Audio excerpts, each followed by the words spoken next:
Hello, and welcome back to another episode of Chris Dyer's Creative Friends, the super awesome podcast show where me, your artist friend Chris Dyer, talks to all his amazing creative friends.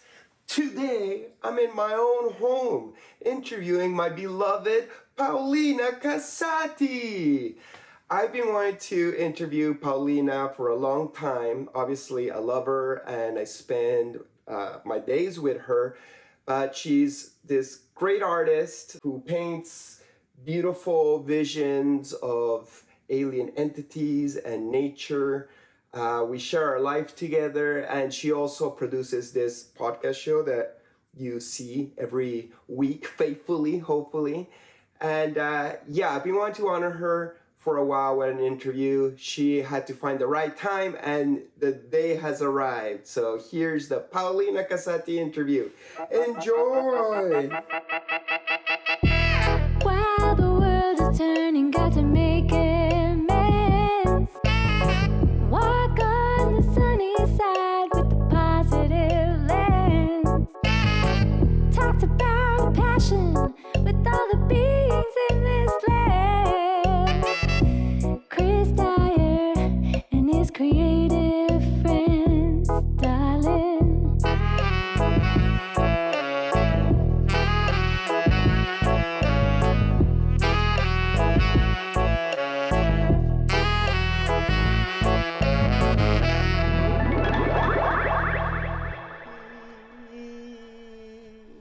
What will we do without a production manager running the show now?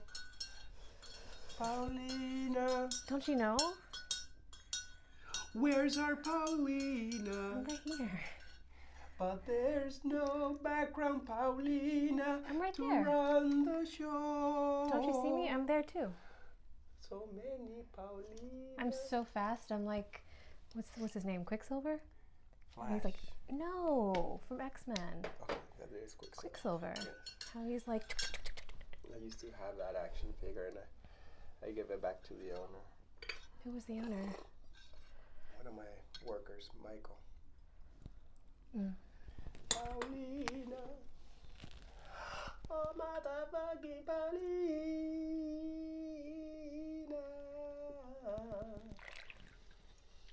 We're gonna drink some coffee and talk some bullshit. Let's talk some shit.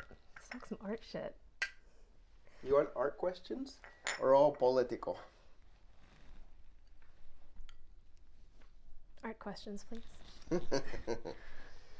Are we rolling? Are we ready to go? Why not? We've been having fun banter so far. Why not? No? Sure. Where do we start? Well, we have to high five first. Okay, well, let me get into this. I hope none of this gets edited in. Why not?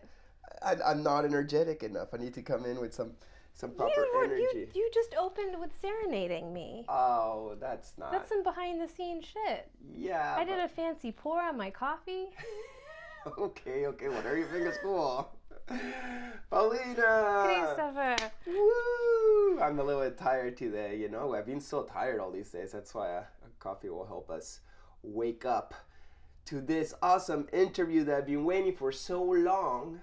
Not that I'm playing nepotism and trying to place you in front of others as a guest on this show. Oh, hardly. I've been putting it off. Right. Why is that? Why have you not been wanting to be a guest on the super awesome podcast show that you yourself produce? You're always behind the camera, but you're never in front of the camera, and you're actually a very beautiful, soulful, spiritual artist. You're like the perfect character that I like to interview for the show. Plus, you're my beloved partner. So why not? Like, why? What's the hold up? I just wasn't aligned. I felt the whole time that, I think I even told you that. That's fire, baby. Watch out. I told you that I was going to do it, and I knew I would do it, and that I would know when I was ready to do it. And why now? there's just a lot of things that have you happened. arrived? I feel like I've arrived. Nice. No, I don't know. I mean, like, what is arriving? I I feel more space. I completely broke down an old life and restarted a new one, and it took time to get back to that place of feeling like comfortable as an artist and in myself.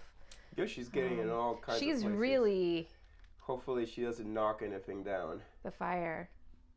We'll see. Well, if something catches on fire, I got coffee in my hand. Let's pour burning hot coffee on the cat. Pour it on your canvas. And on the paintings. So you're the producer of this show we're on right now. There's no one behind the camera. There's nobody there. Yeah. Hopefully everything goes well. But usually this is how I used to do the show. I used to just put the cameras and hear how it's sounding, hope for the best. There was usually like mistakes, but I let the editors deal with it. At the beginning it was Ben Jackson. He's episode 10 if you'd like to meet the original editor of this show, and he also did the adventures. And then Alex Smalls, a shout out to Alec in Denver, who was my editor from the Galactic Gang. And you came in, and what was your first episode? Do you remember? Like, when did you come into the show? What was your first show? I think it was your mom's episode. That's the first one you filmed? I think, no, but, so I had been, Phil Lewis was the first one I helped you produce, as far as, like, capturing the actual episode. On our initial date, I already put you to work. You did. The day 2. Yep. Yeah. We went on a boat ride, and I helped you with that interview. Yeah, that's awesome. I always need assistance. Whoever's around, and just happened that. Yeah. Who else you helped capture? After that, I helped with your mom. I helped with, gosh, I'm forgetting the episodes. Like who? I think helped with Pale Horse. Might have been the first. That was after. Yeah, Pale Horse came before. You helped film it, but maybe because Alec kind of like was phasing out. He did the actual. He like edited the video format, and then I came back and I put the B-roll on top because at that point since we were going together on these art adventures and like capturing these interviews, we would catch specific B-roll. And then it was just kind of getting lost in the mix. I mean, even I miss stuff sometimes. I'm like, fuck, I had that shot. Like, I missed, kitty. Yoshi. It's all good. Yeah, sometimes you miss certain things. Like Little things. The episodes sometimes end up being like 2 hours plus long, and there's like one sentence you're looking for, and you just can't find it. It's really hard to find. It's like looking for a needle in a haystack sometimes. Get her out of there. She's gonna come back. Oh gosh, the fire! Go, move along. All right, there we go. This is a brand new set created specific for this. Well, we create sets for all of our guests. We go into their studios, and if like they usually their studios just look like their studios, and we're trying to turn it into like a filming studio. So this was the case to present yourself in the best way possible. It was fun. But yeah, Yoshima is like, it's like, what is these? This is amazing. Yeah, look at all these little caves they built for me. Yeah. So she's exploring plenty. But yeah, so what's the first episode you filmed entirely, edited entirely? Was it Satsang maybe? No, I feel like Satsang was after. What number was he? I don't know. I can't remember. Yeah. But, I don't know how important that is. There have been so many that I've done. By now it's like what, 10, 20 episodes you've done? No, I've done like 40. 40? I've done almost 40 because I hopped on at 64. Okay. And your mom was 64. I think Pale Horse was 62. Wow. Yeah, no, so it's like it's I'm at like 35. I'm over 35. I'm between 35 and 40 right now. Wow. Almost that's what each of the others did. I know Ben did up to 40. He stopped at Banjo Mark Henson episode. I feel like I'm finally getting a good groove now. It's taken some time that you had to learn all the equipment and the software. The editing you were software. Not an editor before this. I did like, small gingerbread stuff like on my phone for social media. And I did when I was living in Detroit and I had my garden there. I was doing I was just so passionate about capturing and cinematography and filming things that I was making these little short garden skits. You can still check them out on my YouTube channel. But yes, I ran out of steam with that because there just wasn't that much purpose to it. Like, it was fun, but at the end, my passion for that ran out a little bit. Yeah, but everything you do, like, teaches you some skills, gives you some momentum, and then you bring later for some other project that perhaps has more purpose. It came full circle because then, you know, you were like, you have this podcast show, and I was like, well, I've got, this is basically what I used to do, but you had this driving force and passion behind it, so I didn't have to do both. It was like this nice shared. Well, you're doing a great job. I love like, if we could call it season 3 or editor 3 of the show. There's no seasons because seasons means we got to stop, and we haven't stopped since I started in October of 2020. This was my COVID project. I was like, this world's full of negativity. Yeah. Let's bring in more light. Let's bring on more positive people. I know lots. I want to do the show focusing on all these gems, and here you are. What's your perspective on the project? Like, what's your favorite episodes in general? Maybe you have done them or not. Like, how you like the Creative Friends project? I love it. We just did Future Joy. That was really good. What are some other ones I really liked? I feel bad now. I'm kind of blanking on that. There's episodes that haven't come out yet that are very promising. Like, we went to film Alex and Allison Gray and Cosm. That was a nice one. That will be episode 100. We interviewed Porangi. Damon Sewell. Yeah. Porangi was really good. Damon Sewell, I really liked that one.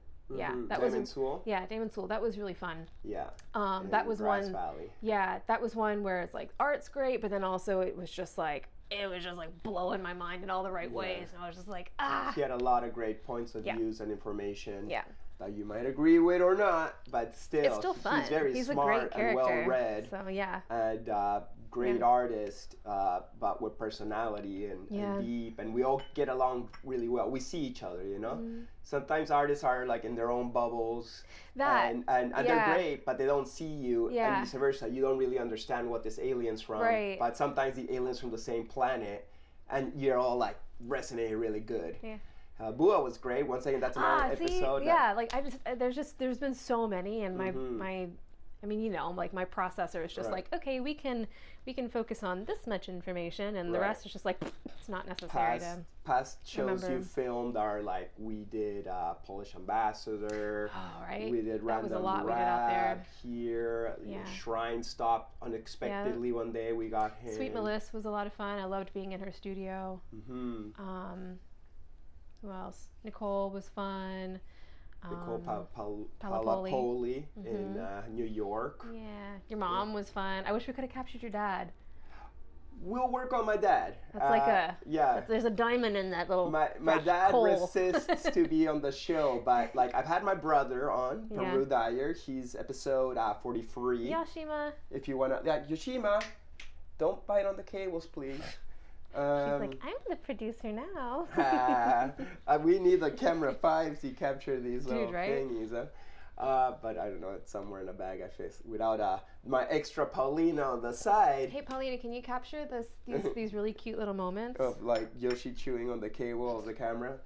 But anyways, thank you so much once again for doing this show. It's great. I love this offering. It's not something that's like a business and making money from. Yep. It's like fully like a lot of time invested, both on our sides, it's time an offering of and love. Resources to make this little content media library of awesome people you can see and be like, wow, look at all these beautiful shiny people doing their creativity in the world, and where we can exchange perspectives, and so it's a gift to you guys. So I'm interviewing you. I know everything about you, or most things. I know you pretty well, so I'm gonna make you questions that perhaps I already know the answers, but I ask him so that the audience will know. But also, yesterday you went up on your Instagram and you asked your audience like what questions they would like to know, and it's the first time we've done that. I thought it would be fun to open that up, and there was a ton of really good responses. So Yeah, I don't know if you're planning to do like, here are these questions, or if No, you're just going to interweave them. I'm gonna mix them all up. But a lot of people wanted to hear about the roots of your art. When you started doing art, what inspired you? Did psychedelics have a part in you becoming this creator, reflector of psychedelic spiritual visions? Tell us your roots, Paulina. Did you go to school? Did you get trained formally? Did you learn on your own? Boom, tell us. I am an autodidact, which I learned that from Mirror One. That's another really great episode. What does that mean, autodidact? An autodidact is someone who's self-taught. So I've always just said I've been self-taught, but now I'm flashing that word around. Ooh, autodidact. So intelligent of you. You've been drinking Magic Mind. I have. Oh. You self-taught. Yeah, so I'm self-taught. I don't know. I mean, I've always just been like super hands-on and creative and made things. And I grew up an only child, so it was something where if I wanted something done, I just had to get it. I had to do it myself. And also, it was just fun making stuff. Like, I couldn't not make stuff, but it wasn't limited to painting. Like, yes, I drew and I painted some when I was a kid, but I wasn't like, I'm gonna grow up to be an artist. No, like, I loved animals, I loved nature. I was always playing outside in the forest, and I thought I was gonna be a veterinarian at one point, and then I thought I was gonna chase tornadoes when I was in the 4th grade. Thank you, Twister. And then I was going to move to Chincoteague Island just to because I read Misty of Chincoteague. Where's that? By Margaret Henry. So it's off the coast of Virginia, on the Chesapeake Bay. And there's 2 islands. There's Chincoteague Island and there's Assateague Island. And there are wild ponies that live on Assateague Island. And to control the population, the fire department herds them up and they swim them across the channel to Chincoteague, where they then auction off the foals. The colts and the fillies, the baby horses. And then they send them back over. And then the money, I think it goes to the fire department, and it just helps, fuel the community. So I fell in love with those stories, Margaret. And and then, so with that, I think that was 5th grade. And I was like, fuck college, I don't want to go to college. What age is that, 5th grade? 5th grade, so I was a little old. I was probably like 11. Okay. Yeah. Nice. So 10, it was, I'm going to chase tornadoes. 11, it was, I'm going to herd horses. I'm going to work, I'm just going to live on an island. But you were already working with horses. I was already, so I was like, I'm just going to go into that more. Tell us about your upbringing. Well, do you want me to divert, or do you want me to finish the, sure. We're branching. Sure, go. Which one? which way do I go? Choose your alternate ending. Tell me about the horses. You're talking about horses. Or art. Okay. We'll get back to art. The whole thing's about art. But it is. But you're talking about horses. You grew up with horses. Okay, so we're bookmarking the art thing, how I became an artist. Yeah, sorry guys. It's my brain. Yeah.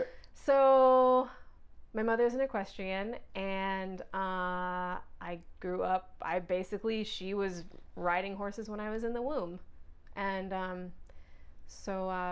she trained show jumpers, hunters, worked with a lot of horses that had behavioral problems. So there's a lot of horses that were highly valuable and skilled for, like Olympic show jumping, but they were stallions and they have horrible behavioral problems.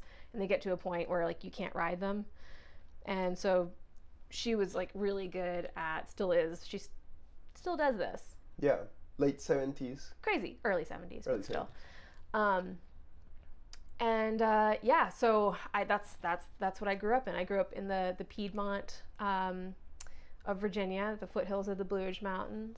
And there were a lot of animals, horses, chickens. I got to keep my chicken inside. I got to bring my pony inside. Thanks, Mom. There was just always animals everywhere. I think this is still related to the art. I don't think this is a tangent, because your art is about animals. Literally, so for me to be like, tell me more about this, like upbringing in animals, at the same time that you're getting inspired to start doing art about animals, I think goes hand in hand. That's true. I can't tell. My mom and I always talked about creating like a children's book series, because there were so many interactions and relationships with animals. that were both really beautiful and tragic a lot of times, unfortunately. So death was, I knew about death from a very early age. And probably sex too. Mating. It wasn't like, I didn't understand like humans having sex, but I understood, you know, like, oh, animals mate to reproduce, like where that's where they come from. And so I don't know, it just wasn't like this weird thing. Yeah. So that's the horse thing. Is that satisfying? Sure. I worked with horses. I worked and trained horses myself. And you grew up in the country, and you were a lonely single child. I don't know if I wouldn't say I was lonely. I mean, I grew up an only child, so I was very familiar with being alone. And I also, because... What's the difference between being lonely and being alone? Is it not the same thing? It's not the same thing. You can be in a group full of people and still feel lonely. And you can be alone and not feel... Correct. Lonely. Yeah. Osho, being alone. Yeah. Being in love and being alone? What is that book called? It's over there. Being in love with being alone. It might be something like that, but... So you were comfortable being alone as a kid? Yes, but also there were... Yes, because it was that's just what I had. I didn't have an issue, you know, I had a handful of close friends, maybe, well, I say a handful. I'd say like 1, 2, maybe 3, but they came in different phases. And yeah, it wasn't ever really an issue to be like, hey, do you want to come over and ride? Everybody always did. But also I was not, I was by no means like the popular girl. I was like super dorky and awkward. Your mom didn't let you watch TV or be exposed from... No, she let me watch TV, but I mean, cool we had rabbit ears on our TV. So I got NBC and PBS. PBS was staticky. And if I was really, really lucky, every now and then on Saturday morning, hella staticky would be Fox, which had like all the cool cartoons. You know, Saved by the Bell, all that good stuff. But you weren't very exposed to... Well, I was under a rock, big time. And you didn't go to school. You were your parents, what's it called? Homeschool? Homeschooled. That started in the 7th grade. Yeah. So I was in public school. I was in the public school system until I was like through 12 years old. I had 1 year of middle school, and that was...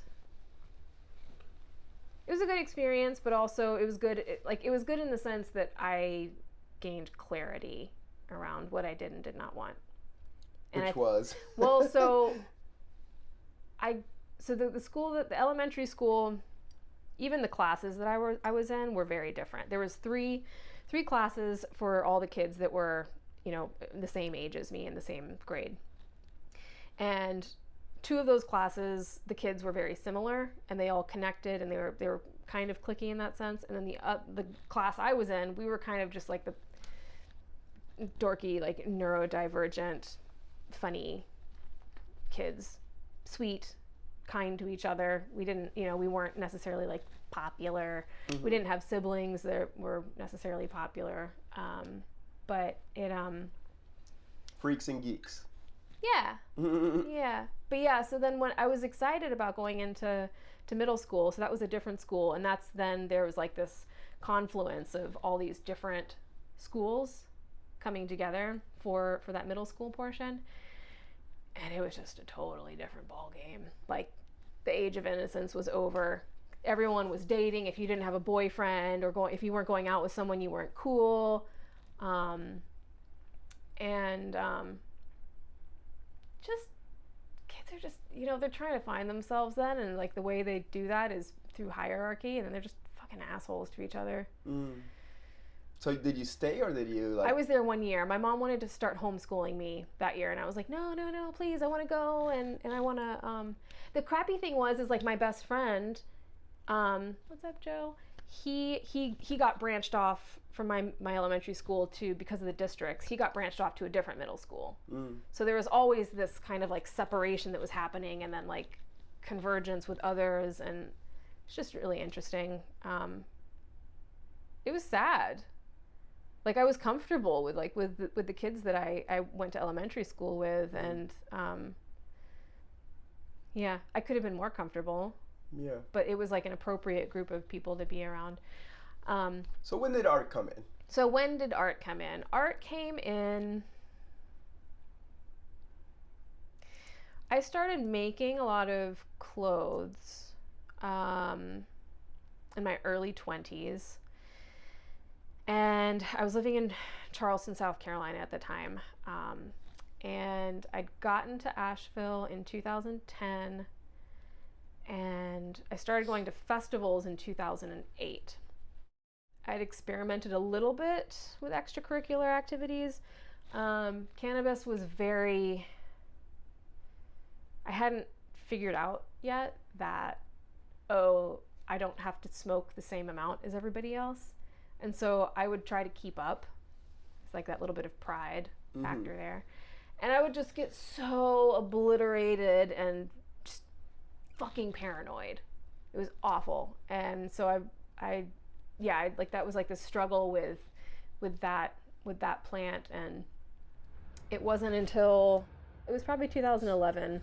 I think that was the first summer that I tried LSD. And it just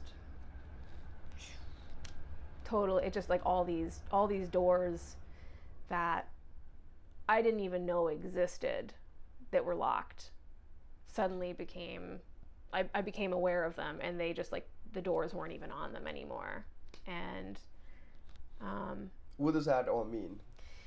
It felt like an awakening of sorts. It just felt like an expansion. Perhaps it was my third eye opening, truly opening. But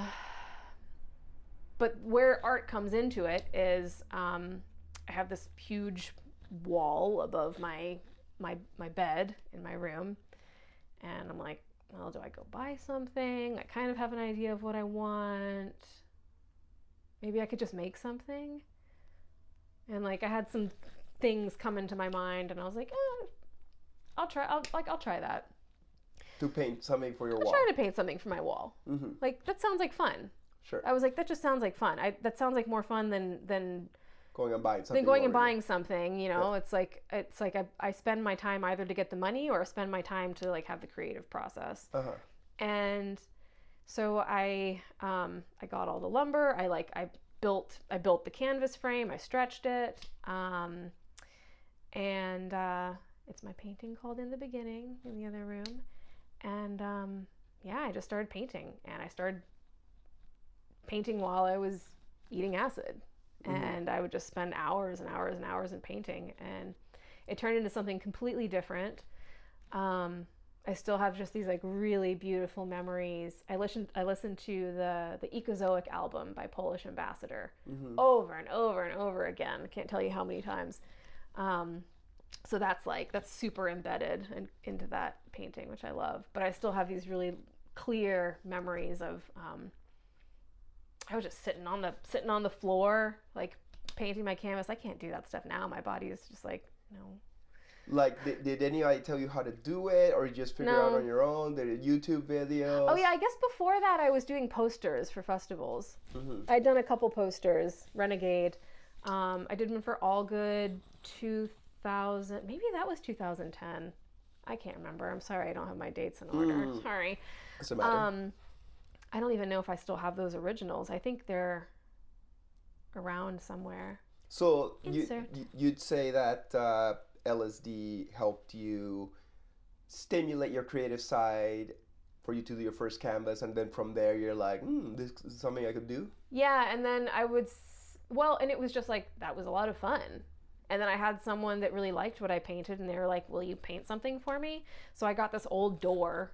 I left the crystal doorknob on it, and that's so funny because that painting is called Connectionism. And this morning I was trying to think about, I didn't bring the one painting up.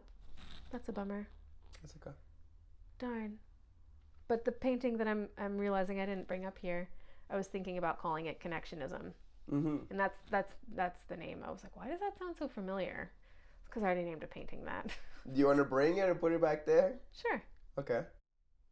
So we were talking about my first painting.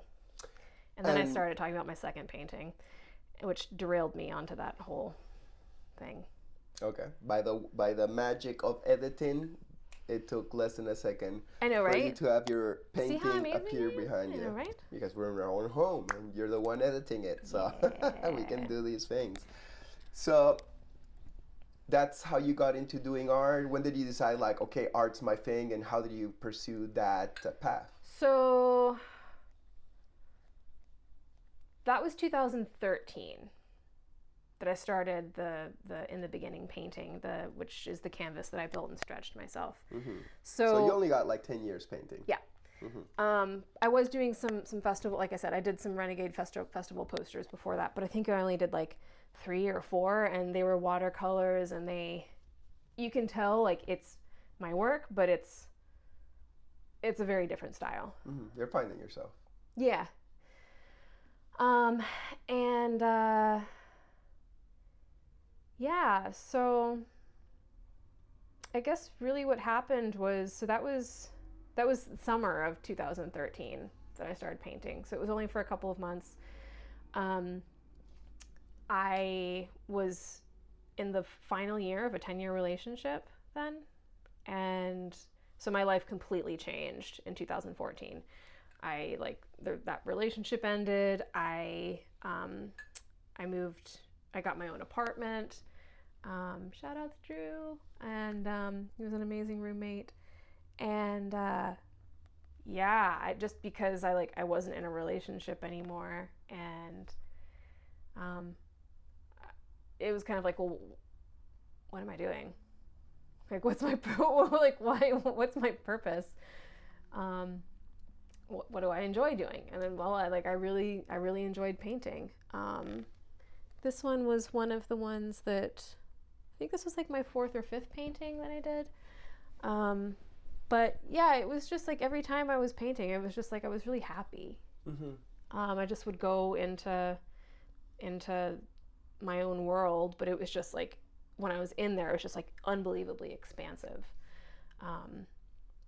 I'd get downloads, I still do, but would get downloads and listen to music, and I don't know, it was just these, kind of like when you're a kid, and I don't know if you ever did this, but like if you're in the car when you're a kid and you're looking out the window and you're just imagining, you're daydreaming. But that's what it felt like. It just felt like painting was holding the space for me to do the daydreaming, and so relax. Yeah, so I wouldn't necessarily like there would be.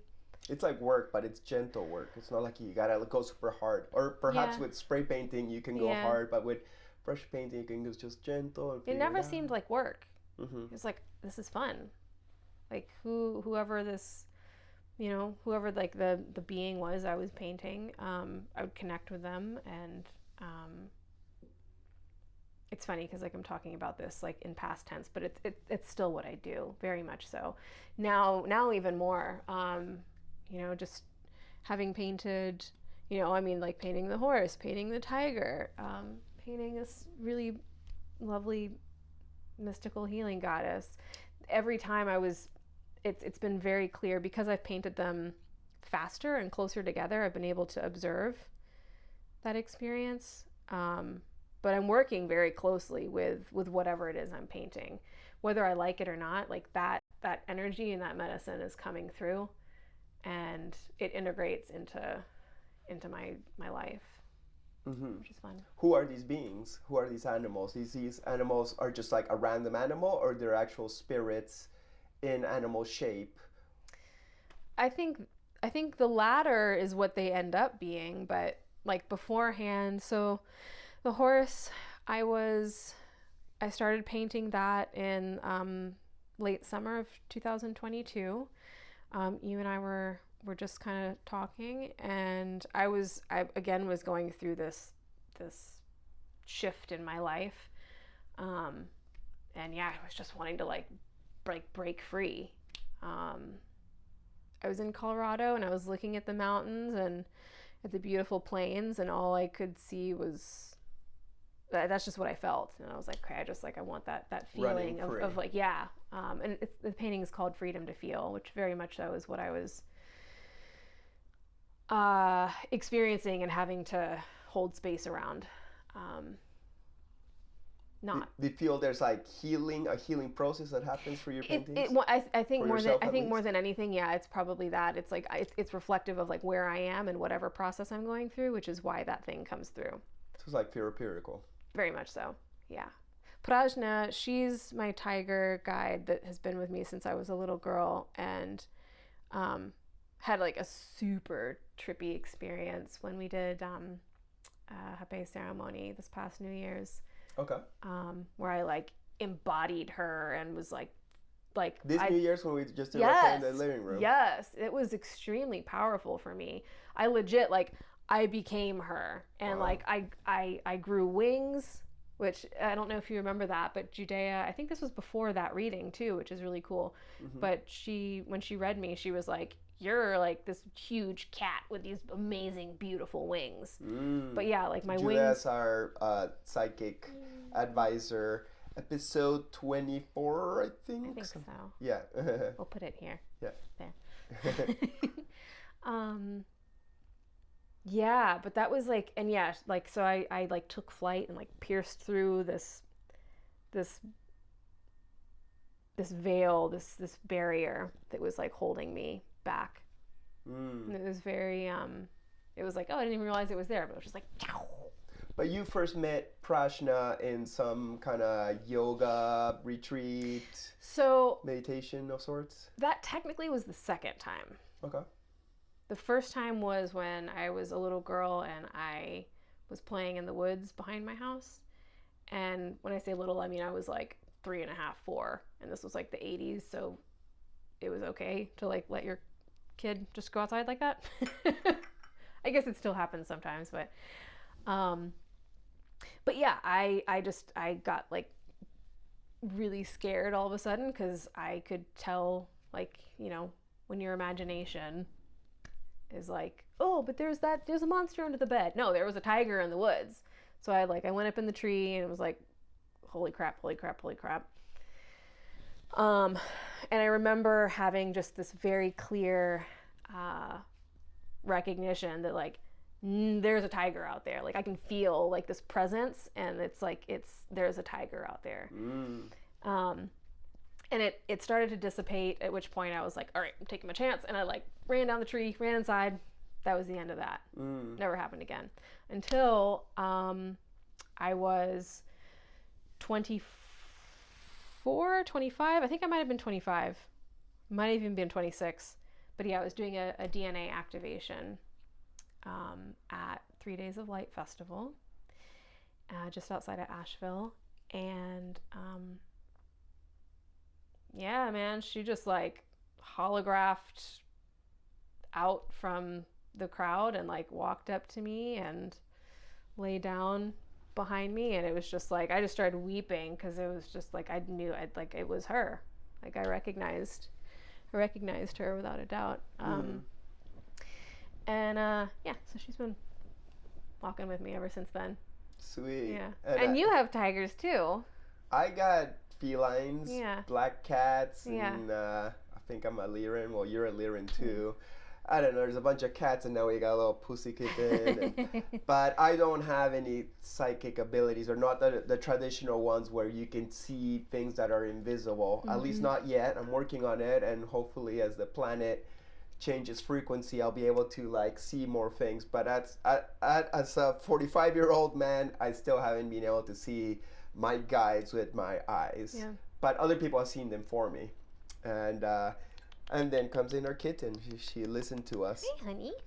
But I remember when we first starting dating, our cats would have fun between them, and we could kind of feel that. Yeah.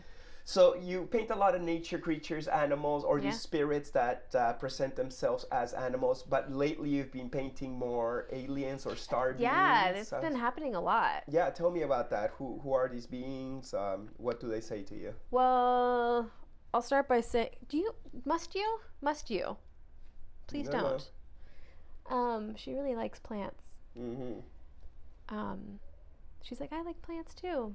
But yeah, so I've always just painted nature. That's what have always felt called to do. I've had a lot of people ask me in the past, oh, will you paint this person?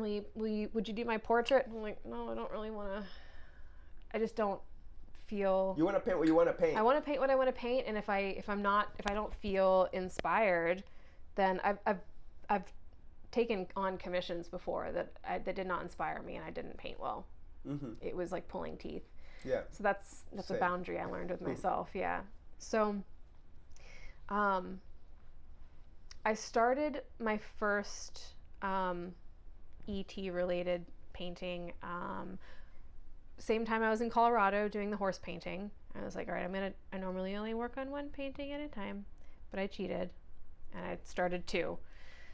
And so that's the Starseed painting, and that ended up just kind of getting shelved for a long time.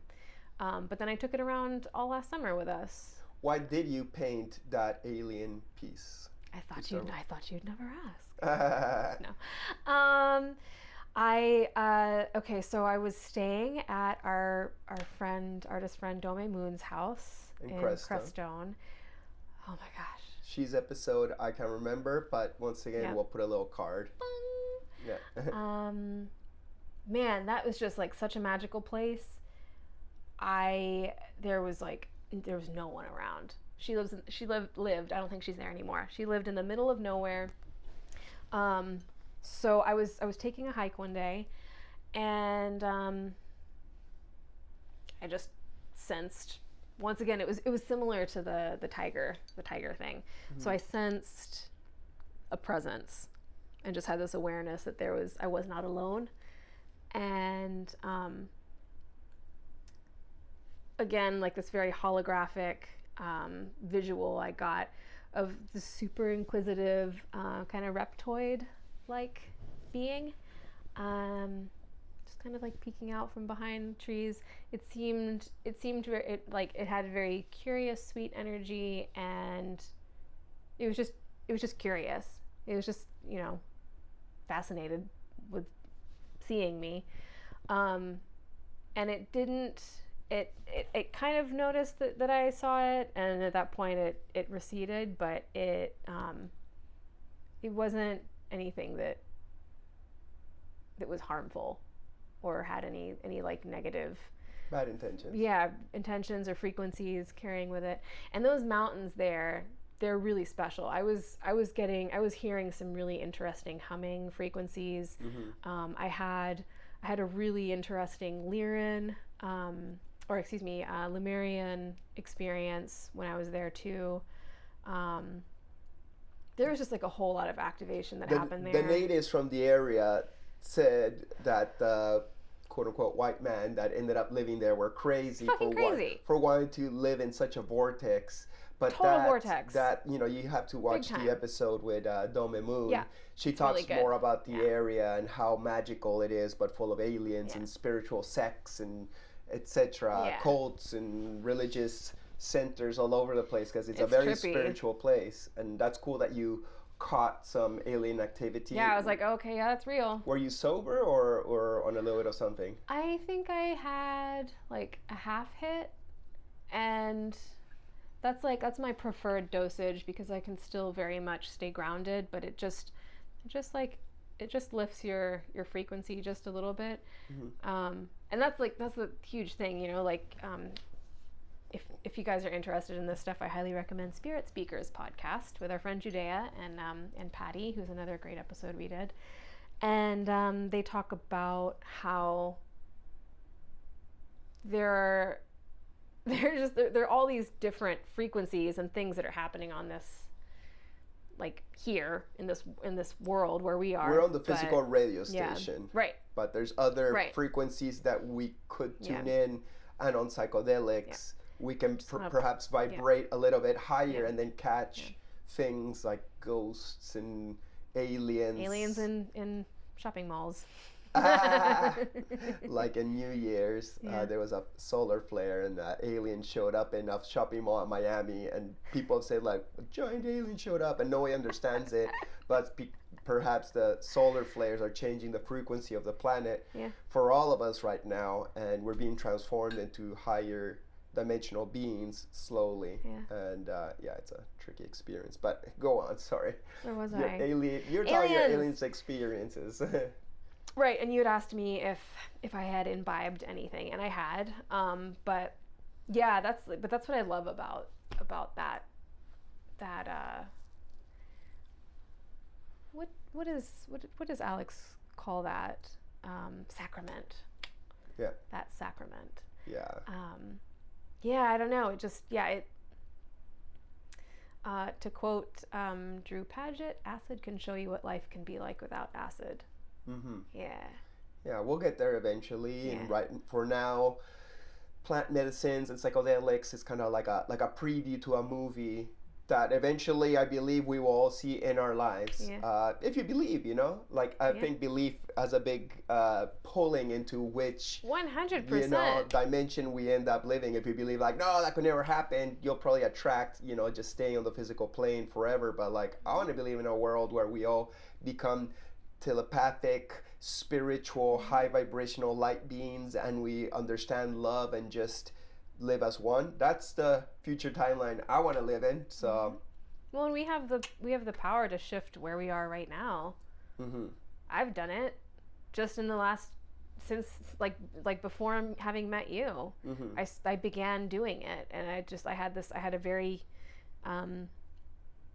a big shift in my intention. And so you're around, you're part of your story where it's around where you met me, and some people on your Instagram were asking, when did you meet Chris and fall in love? And that's awkward for me to ask, because it's like, all right, Paulina, tell everybody how Talk you about fell me. in love with me. It sounds kind of arrogant, but that's the Instagram questions that maybe some people like want to know, like where do you meet me and what was the story there? Instagram, baby. It's the what is it? It's the dating app for artists. Yeah. That's what I always make the joke of. We met at a festival. We were both working, and we also were both like closing certain chapters of our life, so we were respectful. And being respectful and responsible, and just kind of like, okay, you're a cool person, and we left each other alone. We did. But stayed in touch till it was like a time that was of better, more elegant, more appropriate, residence. better for both of us too. Yeah. I'm happy we waited. It was like, oh, okay, cool. Yeah, it's like we talked. We had like a nice friendship, and it was just that for a while. Yeah, by the time we dated, we were pretty good friends. Yeah. Yeah, when we fell in love, like yesterday when somebody asked that question, it's like, I can't remember when we fell in love, because I think like I always just kind of like it's just like, you. As soon as we dated, and it was a really long... You're like, oh, okay, this does actually, like, here's the physical proof, this does work out, like our energies when we're actually together with, because there's always that thing on the internet, it's who couldn't love you? Hey, who couldn't love you? Yeah, thank you. So like, I don't think there was like, okay, from now on I love her, and before that it doesn't, Yeah, no, I remember like you popping up, because I didn't know you before. Uh-huh. I think at some point, I'm sure like your art crossed my path, but I wasn't ever... You were never like a fan or something. I'm sorry, yeah, no, I was never like a Chris Dyer fan. Great. I don't want that. That's a weird way to start a relationship, but I remember seeing it, I was like, oh Lord, this is a very cute Piscean, Peruvian, Canadian artist. Oh boy. But also a dork like you. Also a dork like me. Yeah, no, it's been a lot of fun. We have really great communication, and hello. Hey, quick question. It seems like those are like the plugs into the mixer, they're all plugged well? I believe so. You want me to double check? Well, you tested them all. I did check them now, but now you're making me a little paranoid. So we're gonna just do a little. Give me some audio, baby. I'm giving you some audio now. Okay, and I'm giving me some audio. No, we're good. Okay, great, cool. Just making sure. Yeah. So sometimes I'm like in the middle of a interview, or when you're not the assistant, and I'm like, oh my goodness, is this all like running smooth? And I hope everything is going well. Yeah. So also one of the questions people had was, how is it to have a partner who's an artist Is it, a supportive experience? Is it encouraging? Is it in good flow? Is it overwhelming? Do I put you to work so much that you don't actually get to do your own art because my whole art career requires so many hands in the fire or whatever? You can be honest. All of the above. Yeah, no, all of the above. Yeah. Mm-hmm. All of the above. Tell me a little bit more about being in a relationship with an artist. I feel very supported. That's a huge thing. Support, especially like in a. Not that you have to compare me to a past lover who was in an artist. No, and say but this that's is better than no. the other But I thing, think just in general, it's women need support from men. If a woman is in a relationship with a man, then like she needs support from the man. Mm-hmm. That's just, in my personal opinion, that's how I've observed myself being wired, and I don't think there's anything wrong with that. Yeah. Like artist or not, really. Artist or not. Yeah. No, 100% artist or not. Because I've been with other artists before. Mm-hmm. Like I actually pretty much only want to be with painters or artists or creators because I spend so much time painting. I can't have my partner like not painting because then they'll feel like I got this other relationship with my art and they're being ignored or in competition with this thing that I have to do. Sorry, I gotta paint. I gotta spend like hours, days, weeks, months, years creating this art. It's like my if my anything, mission. it's bummed me out that like for the last few weeks you haven't been able to make art. Well, because the book came out. I know, but I'm like, I want to make art with me. Yeah, maybe on Sunday. Yeah, depends if the ramp gets ready. We gotta get that ramp. I want to skate a little bit, but even like with skating, I'll skate half an hour and then I'll be tired and then I can paint. And the Polish ambassador is actually visiting this weekend, but he can just hang and whatever while we paint. It's not like we need to entertain him so much. Hi, we take this little pause from our conversations for me to let you know that I got a brand new art book. This is my second art book, Shamanic Journey, that just came out with Last Gasp Publications. It's a 256-page book, full color, shiny, beautiful pages full of my art, writing, stories, basically everything I've done in the last 13 years. And I worked really hard on this book. It took me months to lay out by myself. And obviously the art has been a labor of love of many years. And I've condensed it all in this beautiful book that now is available on positcreations.net. You can get a signed version. You can get an unsigned version for a little bit cheaper. And this won't run out of electricity. On this digital world where we gotta charge everything, or a solar flare could knock out the electricity of the world and you'd be like, whoa, where did all my Chris Dyer go? No, this runs on energy forever. You never gotta charge it, you never gotta water it. It'll always be there to give you new inspiration and art. And I've done this with a lot of love, and I hope that you will get a copy for your own personal library. And reflect yourself in it and make your own book and story of your life. But here's mine, and I hope you will enjoy it. positcreations.net. Thank you. But how else can I elaborate on that? I feel like, because I just gave the quick answer of all of the above. I just want to say that for me it's important. For me, it's important to support you and your own art career. And yes, of course, I need help in my art career. There's a lot of projects and side things like the podcast that I love that you're part of the podcast and you help me do this. And it's our little baby, our collabo project. And sometimes we'll do a painting together. But then I need help with my email some days or my online store. And I just got so much going on that it is really great to have you there.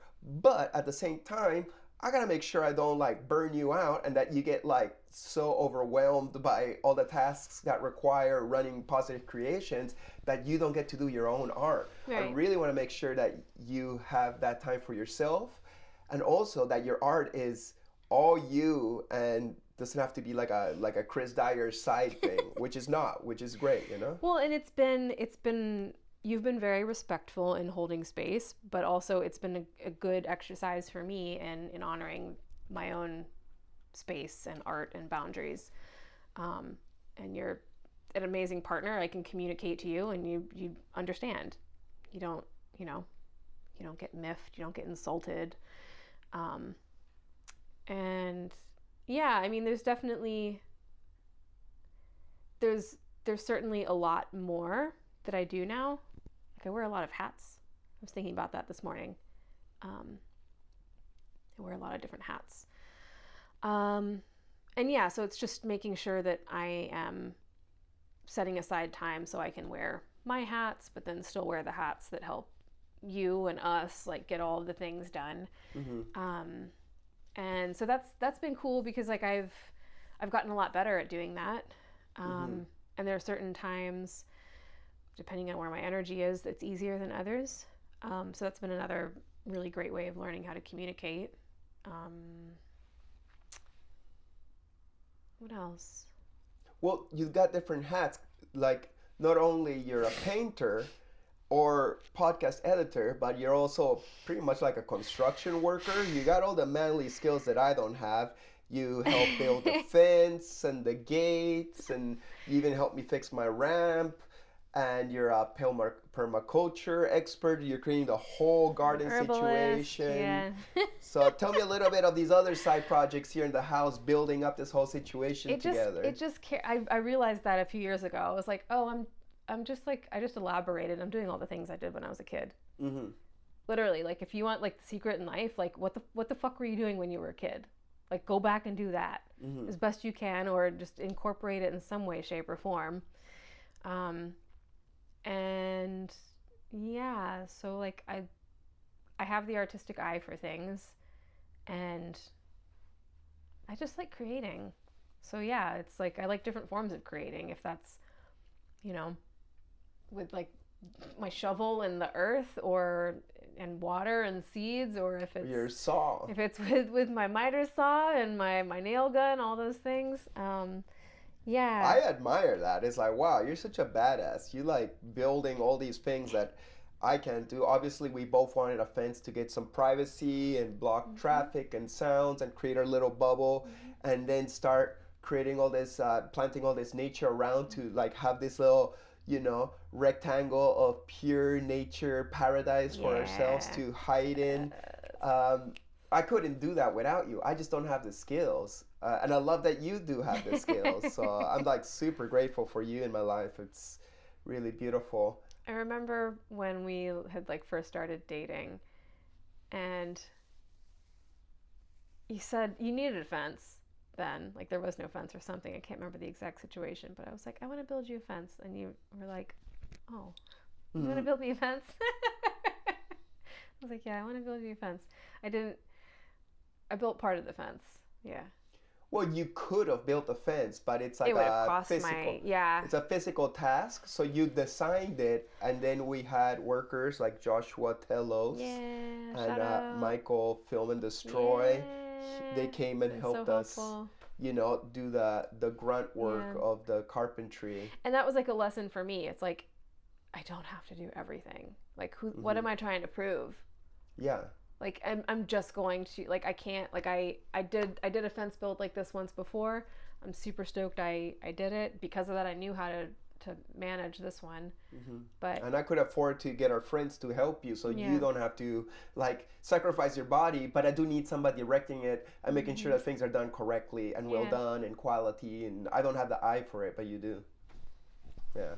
So great collaboration here we're doing in the house. Yeah. Thank you for being a good flow and letting me fill this house with colors and toys. Well, I have my space to do that too. So, which one's your favorite of my toys, or favorite collection of my toys? Oh man. Do you even like any of my toys? No, dude, I really, really do, and I feel like I'm just gonna insert like all the snippets of the ones, and I don't know their names, but I'm gonna go through them and I'm gonna be like superheroes or He-Mans or robots or wrestlers. I can't remember their names. I would have to see them. Star Wars. Okay, cool. Yeah, I'm sorry. That's kind of boring. Yeah, no, you That's just how don't have to be an expert on my toy It's just how my collection. brain works. It's Yeah. just like the information is there, but I have to be like with the thing to be like, oh yeah, that's the one. Yeah. Yeah. But thank you for being a chill partner that allows me to be the Yeah. kid who I am. Dude, they're like, I am thoroughly impressed. Uh-huh. I'm thoroughly They're impressed. inspiring, right? Yeah, colors are great. Design, it's like all art pieces Yeah. and mythos and Yeah. like, you know, good versus Yeah. evil and I like get to watch you position them. yeah. We have conversations with them. I love especially when he pulls them out and he sets them up around wherever he's painting. That's one of my favorite things you do. Well, sometimes you gotta hang out with me, or I put them in my desk too when I'm working on my computer. Yes, I know. They I'm hang coming out. to see how you're doing, and you got your little friends hanging out with you. It's just so fun, you know. It's good to It have is. something fun to No, look it is at, fun. other than the things outside the window. But Yeah. like, you know, Yeah. I'm in my little fantasy land. My next question is, what are the ingredients for Magic Mind? Oh, Yeah. well, Do you know? there's ashwagandha, Okay. there's bacopa, I think it's bacopa, echinacea, turmeric, lion's mane, but it's filled with neurotropics, which it's basically just clinically studied nutrients that help boost your brain I cognition. can't believe you know this. And see, like that's the thing is, it's like I can retain stuff like that, but like you ask me to tell you what my favorite toy of yours is, or what my favorite, Because, you it's know, just I don't know, like certain things I just don't retain. But For you guys who don't know, where's Magic mine? Mind. Did you shaft me again? There Yes. you go. Hey, There you go. this is the first time I'm getting to try Magic Mind. Yeah, this is like what, episode like almost like 10 that we've been promoting Magic Mind, which is our one and only sponsor that came to me. Woo! And usually I It's a give it great to product. the guest, or I drink it by myself. And I'm stoked to have somebody support me, so that it helps me pay my editor, aka you. That's appreciated, because you deserve to be compensated for your days of hard work on this editing. And I don't mind promoting something that's healthy, that's good for my brain, that gives me energy, that makes me super incredibly intelligent. Yes. Yo! Thank you, Magic Mind. If you'd like to buy some, it's on magicmind.com, I believe. And if you use code ChrisDyer20, you get 20% off. Smells so Enjoy! Prost. Oh, that's tasty. I always chug them. That's nice on the palate. Yeah. It's like apple tasting. Mm. It's fruity tasting. You would think it would taste like vegetables because it's all green, but Yeah, I think there's some lemon in there. Let's see. Matcha green tea, ceremonial grade, which is great. Oh, there is passion fruit in here. I thought I smelled that. Yeah, ashwagandha, bacopa, moneri. I'm not going to try to pronounce that one. Rhodiola. I think it's the passion fruit. Yeah. And there's a Cool. bunch of B vitamins. There's some Nice. saffron in there. That's cool. You like growing herbs, huh? Oh, Tell me about that. I love plants so much. Yeah? I started 2018, might have been 2017 actually. I started working on my herbalism certification through the Chestnut School of Herbal Medicine, which is based out of Asheville, North Carolina. Juliet Blankenspor's program, really, really amazing. And that carried me through some really challenging times in my life. I think it took me 2 years to finish that program. And then it sparked a desire to, it led me down the permaculture road, where I traveled out to the Bullocks family homestead, which is, at this point, it's probably been there for almost 40 years. It's located on Orcas Island, which is just off the west coast of Washington State. Really beautiful place. Like, whoa. And our fig tree, that's where the cutting came from. Okay. The mama tree is on that island. What's the importance of herbs and permaculture in our lives and in the process of humanity getting to a better stage of existence?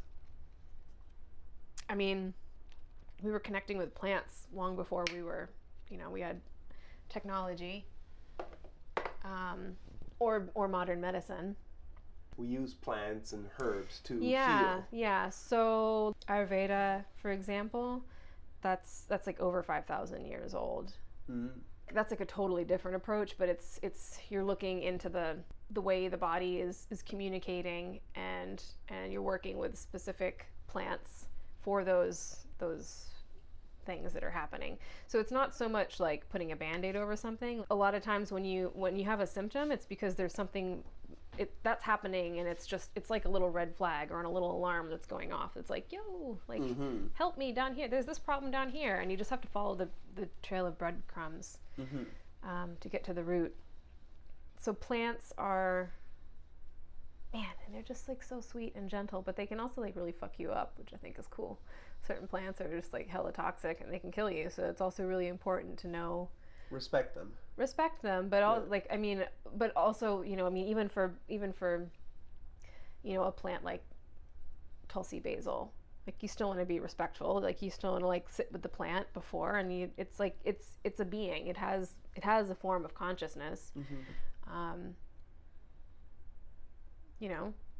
It's not nice when someone comes and just takes something from you. It's easier and more enjoyable if you're asked nicely or convenient, or if there's some kind of exchange, whether it's song or tobacco or spit or whatever, that's why we spit at your plants? When what we were doing with that was we were giving the seeds our DNA code so that they would incorporate and the medicine that we would yield for them was a little specific. Yeah. Huh. Yeah. And what about permaculture? What is permaculture for those who don't know? Permaculture is, I guess the best way to put it is, it's the philosophy of working with nature rather than against nature. So it's looking to remove humans from a situation. What is nature doing here? And why? And like, how can we like build our systems around that so that, when it rains a particular way and the water runs a certain way, like, it's just we're placing things appropriately. And how are you doing that in our garden? In our garden so far, it's been super basic. Building up the soil has been a big thing, because since we're in South Florida, middle Florida. Okay, potato. But this dingle that we're on, that is St. Pete, it's it's really sandy. So there's not a lot of hummus, and which has been a really different thing for me. Everywhere I've lived in the past has had clay, so topsoil and then clay, and it's just, if you have clay, you need to add sand to it. So because clay is really compacting. So like here, like we need clay, and we need other soils, and that helps. But so mulching, and we've been planting a bunch of fruit trees, and I still working with the positioning of the sun. That's been a big thing, because we have this nice yard, and we have these beautiful trees all around us, which is, on the one hand, is really nice. But on the other hand, it does create, shade, and you always want to, if you can, study the land that you're working with for a year, just one full solar cycle, so that you can actually see like what's going on in this season, what's going on in that season. It's really weird here in Florida. Like, the seasons are really subtle, and it's weird. It's like, because everything's kind of like nice and pleasant and sunny. And then, you saw like this past spring, it was like spring fall, where like the one tree was like, yay, here are my new leaves, and then the other tree was like, oh, it's fall, and dumped all of its leaves. It's like, what? Yeah. It's just like each tree is doing a different thing. It's really, it's very confusing to me. I haven't been able to adjust to it yet. I'm used to, like spring, summer, fall, winter, very clearly defined. So it's like you got a brand new video game. Yeah, but it's just weird. Microclimate, and even Florida has microclimates within itself, and you're trying to see what grows, what doesn't grow, and how to go about it. Yeah, and it's like, seems exciting. Oh, for sure, but there are so many things that are unknown. So another part of it too is just, okay, so here are these plants that I'm used to working with. What are their sister plants that are appropriate for this particular climate? So some plants I can't really work with anymore. Yeah. They won't grow here. Yeah.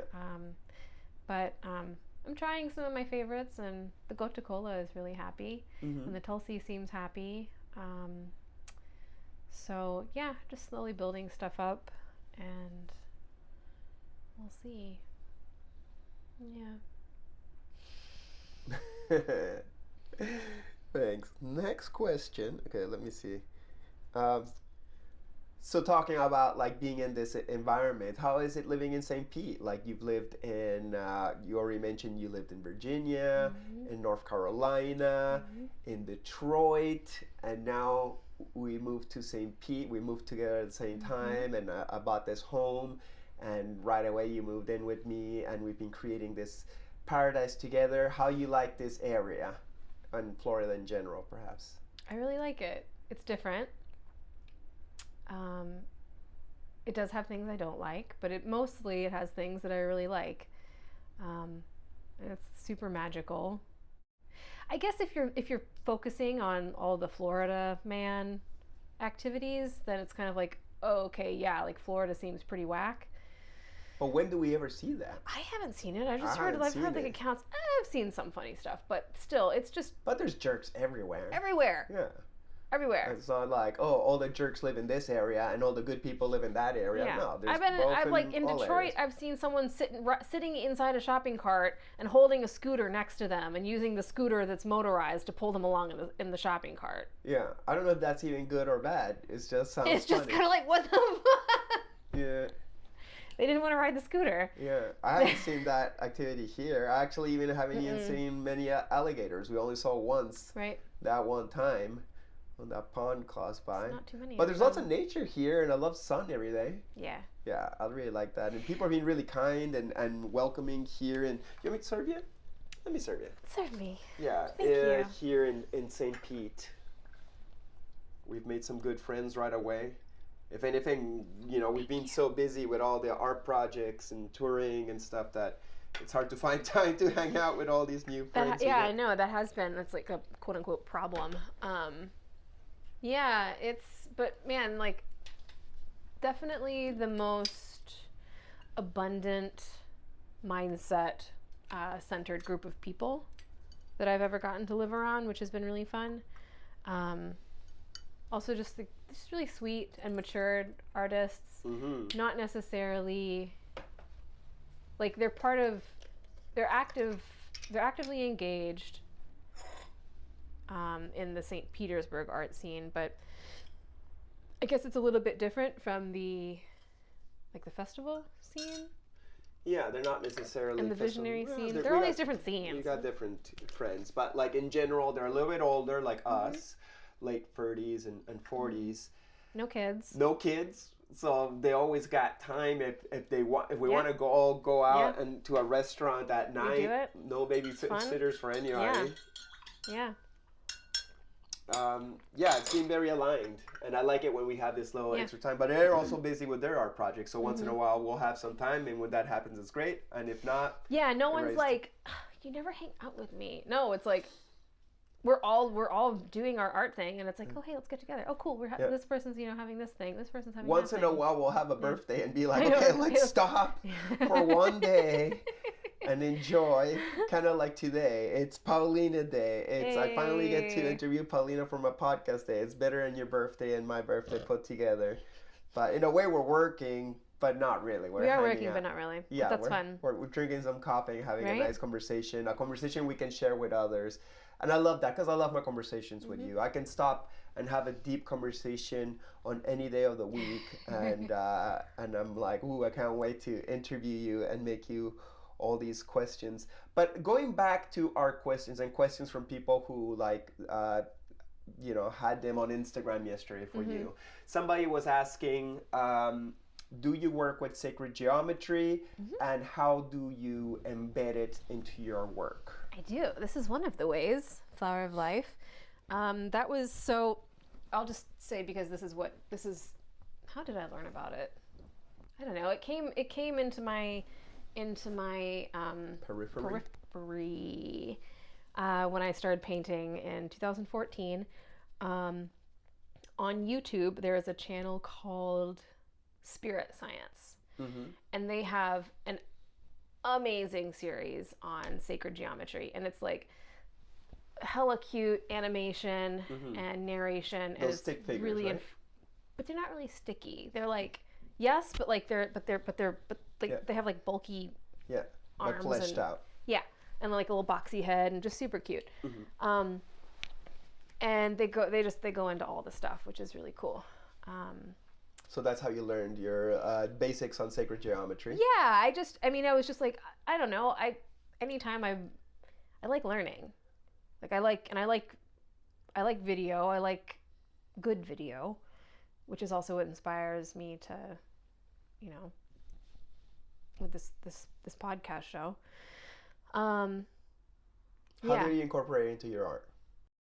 So the tools I use for the Flower of Life, I use a compass. I don't do it as much anymore because, well, I guess I kind of started seeing it in a lot of visionary art, and I was like, man, is this a crutch? Am I leaning on it too much? So I still embed it to a certain extent. But subtle. It's a little more subtle. Yeah. But because I've started doing that more, I wouldn't mind doing like another piece where I throw the Flower of Life in there. It's really time consuming. I had to like tape the marker to the compass, which was really tricky, and I don't know how I had the patience to do that. I kind of started doing it for another piece recently, and then I was just like, nope, abort. But I have a really big compass, which is cool, and I modded it for that painting behind you. The original of that painting of Detroit is 5 foot by 3 foot. And so I was like, oh man, okay, so like to get that seed of life in there, like I need an even bigger compass. So I just got a dowel rod, and then I put the compass hardware on that. Perfect. But it's really fun too. Like the act of drawing sacred geometry, even if you're just like farting around like on a piece of paper or whatever. It's got a nice coding structure. Yeah, it's a cool language for sure. And then there's like the Fibonacci sequence / the golden ratio, which is really cool. Like math is in everything. Yeah. It's in everything. It's sacred geometry is all around nature too. So if you're drawing nature, literally, like that's one of the things that inspires me so much. It's just like how can like people are just walking by this shit every day and they don't even notice it, and it's like just like look at the perfection that is. It's just God winking at you. And like, here I am. It's like I've done my best to try and reflect that. I certainly have. I think I've done to the best of my abilities reflected what I feel. I'm still chasing, trying to express what I see, like actually paint what I see, like with LSD. I haven't been able to capture that one, and that's okay if that remains elusive. It's a fun thing to keep getting better and better at and move towards. But yeah, it's all about the tools for sacred geometry. Like have some good rulers, like a T-square. I have like a 3 foot T-square. I have like a clear 3 foot T-square. The clear ones are cool because you can see through to your canvas where you've marked, and so it just helps with the visualization. What else? I guess those are really the only things I personally have worked with my art. I've seen those things. I don't know what they're called, but like they kind of look like clock gears. And then you hold a point down, and then you draw around with the pencil or whatever, and it makes all this crazy shit. But I feel like that's different from sacred geometry. I think it's like adjacent to, but it's just different. Yeah, but like the collaboration painting that we did, Yoshima's tail at the bottom, I measured it out perfectly and painted it over a golden ratio. So like that's kind of how I've been tucking that in a little more. Nice. Tell me about that collabo. It was fun. Yeah. We Is that we your were first collaboration with another painter? Yep. Nice. Yeah. How was the experience? It was wonderful. Yeah. Because we communicate so well.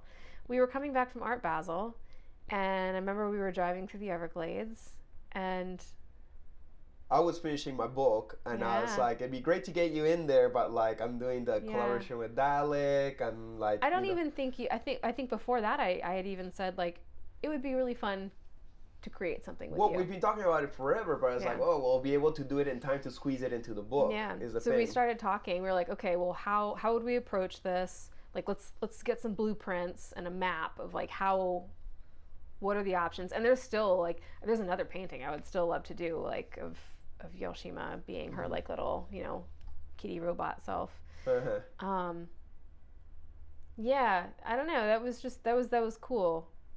The communication and identifying like where our strengths were and how all the different combinations, and it's like one of those little blocks that has the 3 sections and like the different animal on each side, and when you twist it turns into something else.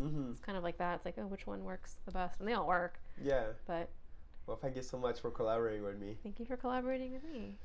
So tell me about your creative process. How you get into making a painting? I have to be in a good mood. I don't like being sad or mad. And I have to when you paint. Right. In general, no one wants to be those feelings, but well, like you've expressed to me in the past, like it's good to make art when you're doing that because you channel that that energy, and like I've tried and I don't paint well. I feel like my art is meant to have like a very high frequency, like lightness to it, and if I'm sad, like I don't really have anything dark. Like this is dark for me. It's a cosmic spider. Yeah. It's not. I have thought about doing a darker, more shadow worky kind of piece, which I still think I want to do that. It seems only fair because I love my shadow, and I love the shadows in other people, and I think that would be like a nice experience to still make something that's very beautiful, but it's like dark and has like a heaviness to it. Yeah. I think that would be cool to be able to express that. I feel like my technical skill has improved enough to where like I can pull that off now. Okay. And then I want to do a counter of that. I want to do like the shadow versus like the light version. So it'll still be the same. But you gotta be in a bad mood in order to do that painting. No, but I imagine I will be channeling some of that stuff and clearing some of that. So better if I'm like traveling at the time. Yeah. To avoid. I did think about that. I was like, is this gonna be a bad thing? Am I gonna pull in these frequencies? How is that? I considered that. I was like, how is that going to affect my day-to-day life, being in partnership with someone? You're allowed to also be grumpy and have bad days. Well, I know, and I have them. And you're very patient and sweet with me. But yeah, no, like I just like, as far as getting into that, like tapping into that space, it's almost like I go through this checklist and I have to really want to do the thing. So if I've set aside the time for painting, but there's something that's nagging at my attention, whether it's a dirty house, like I have to have a clean, neat, orderly house, and like I need to have all my tools around me, like my station. I learned that tip. I think it maybe was, I can't remember, I think it was Veronica Rose that said it, but having your workstation set up in such a way that you can start painting in less than 2 minutes. And yeah, that's super helpful. I was already doing that when I heard whoever said that say that, and I was like, cool. I think it was me. Okay, it's in my workshop, like in a slideshow. It's like, have everything ready to rock, like all those steps, getting your like your work table. Yeah. Where you just gotta pick up the pencil or the pen and go. then there's less resistance. There's not like, oh, I still gotta like tidy up and get everything ready and sharpen those pencils and all stuff. But I don't know, maybe somebody else has said it too. I'm not gonna claim that that's the one in your memory. Well, and I don't, so like regarding like creative's block, I have experienced that before, but it's not something I struggle with. I guess it's just because it's like, what would I like to do? Yeah. I just follow the good feeling thing. There's lots of things to do. There's that's the thing, is I just make sure that there are lots of things so that I can just, I can keep the energy flowing. Right. Like this question comes up both for you and for me, how you get over creative block or stagnation. And I'm like, I just want to get all my office work and business stuff done, or even house chores, so I can go back to painting. I just want to play. Like all I want to do is play, and that's. I'm lacking more time to play. I want more time. I want to do it. It's just like there's a lot in between. Yeah. So that's a hang up I have with traveling. So it's unless we're painting on the road. And that is something cool. Is like we do incorporate that often. We just need canvases that fit in suitcases. That's the bummer. Is like they have to be small. Yeah. Because like. I got big canvases in Peru, but then you'd gotta like unroll it. So right. We could do that rolling thing too. I think I want to try that, because when we were at Texas Eclipse, I was hanging out with my sweet beloved friend Emma Gerard, and I was looking at her setup and I was like, holy shit, I understand. Like, she's a traveling artist. She just paints on canvas. Yeah, and it's she clips it. Beautiful rawness. This woman she's a freaking wizard. She's got her canvas tacked to a fucking tree. A knobby tree. And I was like, Emma, what in the world, like, how is it that you are like, you're painting this just perfection, and you're painting on a fucking tree. And she was like, I am doing that. And she was like, oh, but it's because, I'm a tattoo artist. Yeah. And I was like, oh, of course. Yeah. Like, if you're a tattoo artist, like, like that's, if anything, she was like, this is better. This doesn't move. Like, if I'm tattooing a body, like, that moves. Yeah. It's, 3D plus it moves, and it's got pain. Yeah. But maybe I'll try that, because then I could do something big and then just roll it up, put it in the tube. Right. Totally. Bob's your uncle. Yeah. Bob's your uncle? Bob's your uncle. I don't know who the Bob is or who my uncle is. I got another question for you. I noticed that you put little crystals and mimic jigs on different paintings. You stick it on, making it very difficult to roll up. It's kind of a pain in the ass. Yeah. I didn't realize. Why you do these things? I started what's with that? From the very beginning. In the beginning, painting. I did that. I call them bobbles. It just stuck. I was like, I like that. It feels like the painting is, like, my paintings are portals, and it's as though the painting were beginning to transmute and come into this dimension. So I like incorporating that little 3-dimensional element. Most of the time they're crystals. But I've done like little silver coils, I've done pine cones. This painting, this eclipse entity painting behind me, that festival was so dirty. Like the color palette got this sepia tint to it, because all of the dust and dirt got incorporated. Like, there was just, I had to embrace it. And so literally there was like Texas dirt all throughout that painting, and I even brought a little baggie of it home so I could keep my colors true to mix it into your paint. Yeah, which has been actually really fun. I want to start collecting different like earth pigments, and maybe putting those in depending on what vibe I want to bring to a painting. So nice.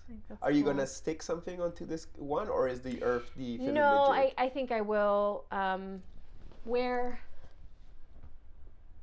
I think I might get some little Herkimer diamonds and put them in the center of Jupiter and Venus, which are the planets she's holding. Yeah. So for those of you who don't know, when the eclipse happened, you could see Jupiter and Venus. And so when I was planning out this painting, I was like, I always put a lot of times in my paintings, I'll reflect like a what's going on in the stars, like astrologically, or where things are placed.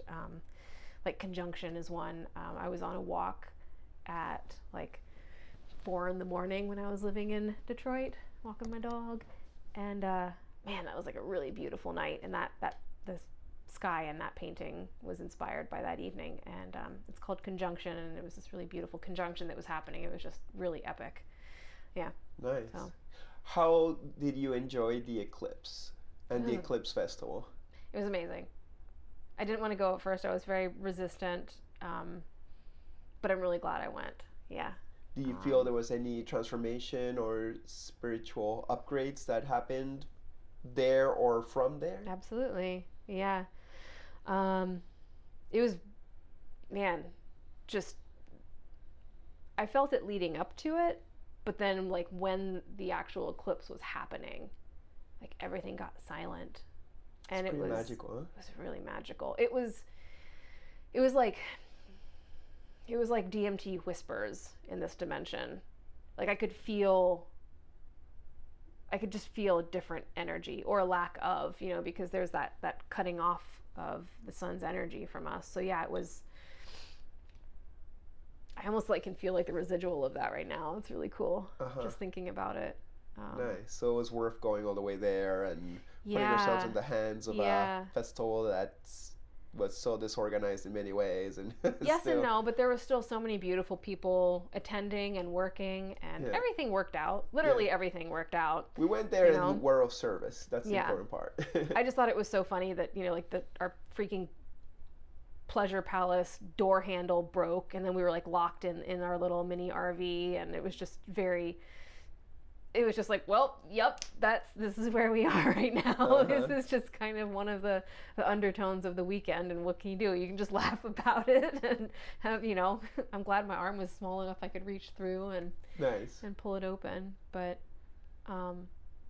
it's funny just recounting the eclipse and getting that same sensation just now. That's something that happens a lot when I paint.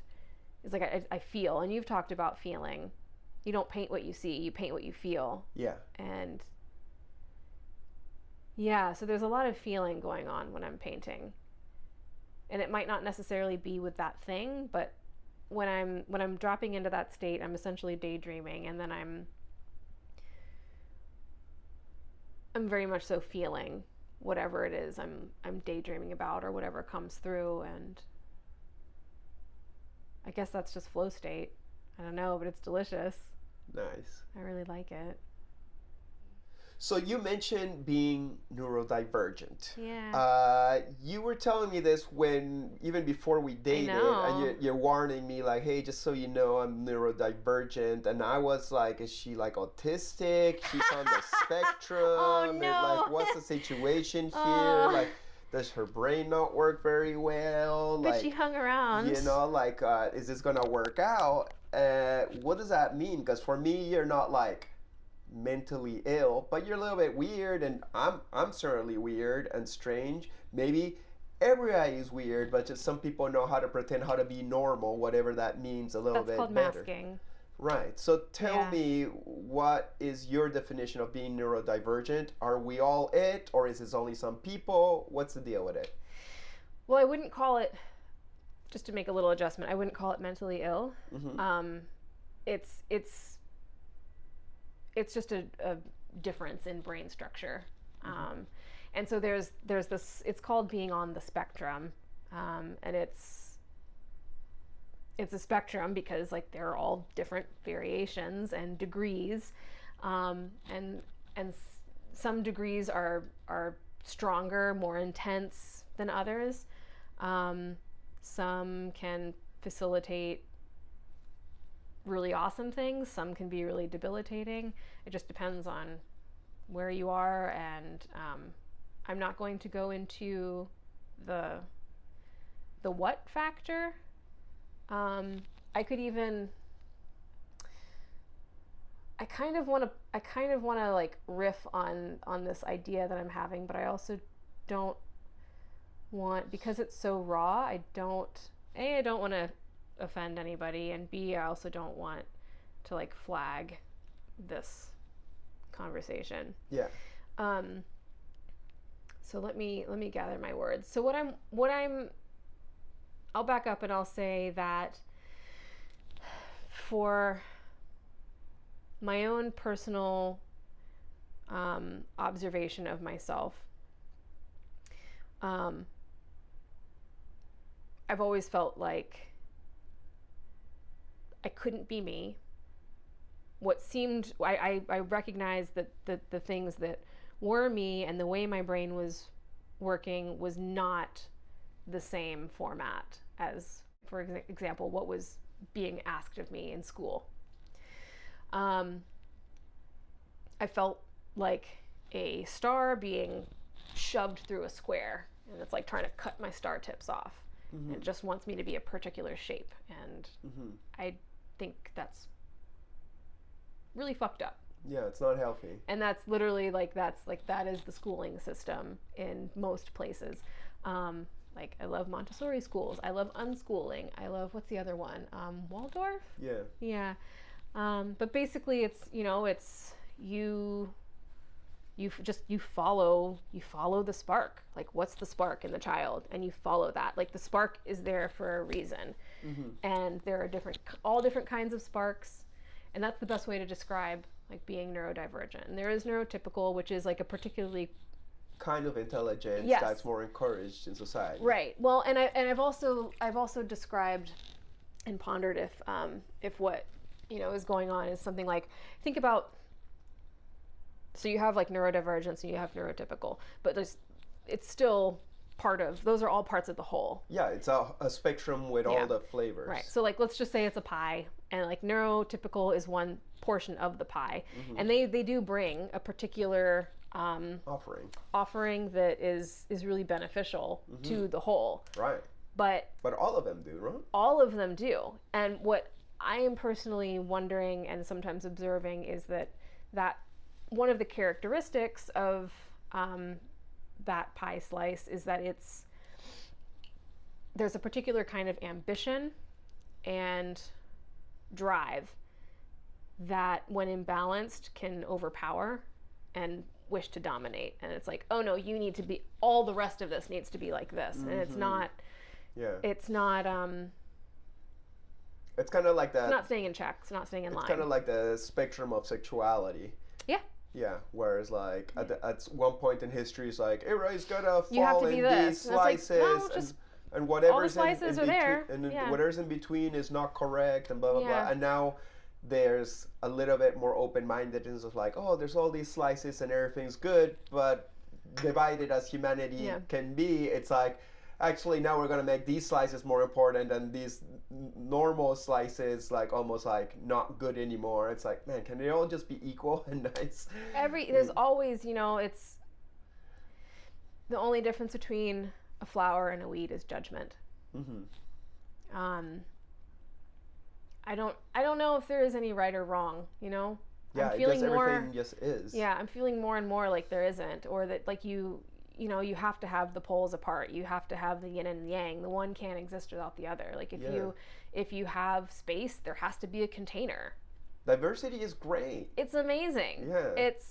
I just learned something recently that, and this kind of ties back into permaculture, but it's good to have as many, many, many different types of animals in a grazing herd together, because they graze in different ways, and the way they do that, it forms a symbiotic relationship with the land, and it actually helps like support and nourish it because of that, which I was just like, kind of like mind blown, but also I was like, well, yeah, obviously there's just all these beautiful systems, and if we just fucked off and stopped putting our nose where it doesn't belong.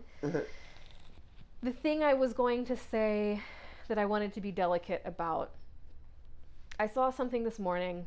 There was an autistic boy, and he was working with a dance instructor, and she's doing some really beautiful work, like helping him like move and get connected with the music. And it made me really sad witnessing, like I could see the person in there, but like they were so it's like they were like really far back. Who, the kid or the teacher? The kid. Okay. The kid. Like I feel very present and here right now. Yeah. And I'm getting teared up because I've also seen the opposite end of the spectrum of like mental illness and